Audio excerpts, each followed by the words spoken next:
sair por cima pra ver?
Filmou, né? Lógico que filmei. Ah, tá. Da hora, né, ó? Parece que não vai, mas o bagulho tá firme. A minha que parece que não vai ter que trocar a marcha. Aí eu pus primeiro, olha. Ah.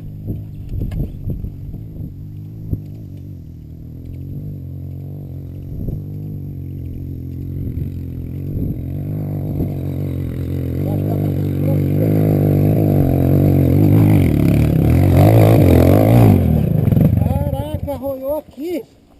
Ah, não, isso vai pro YouTube. Já tá no YouTube. Isso vai pro YouTube. Ai, filha da puta! Não pode xingar. O quê? Não, volta e sobe de novo. Ah, não. Não, irmãozinho, tá tão fácil. Eu vou te ajudar aí. Mas tá tão fácil, meu irmão. Mas eu vou virar pra lá. Não. Tá normal, só sai a rua aqui. É. Essa pedra não tem muito estrutura, né, cara?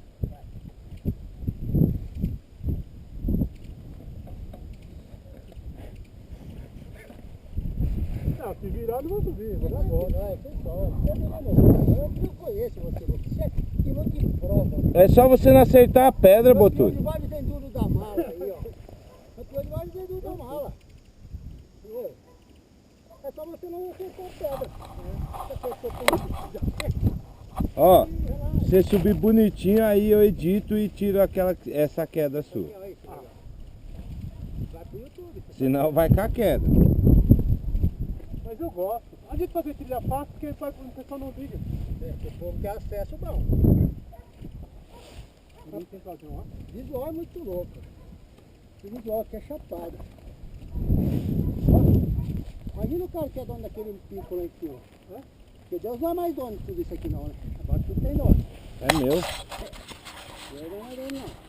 Lindo, hein?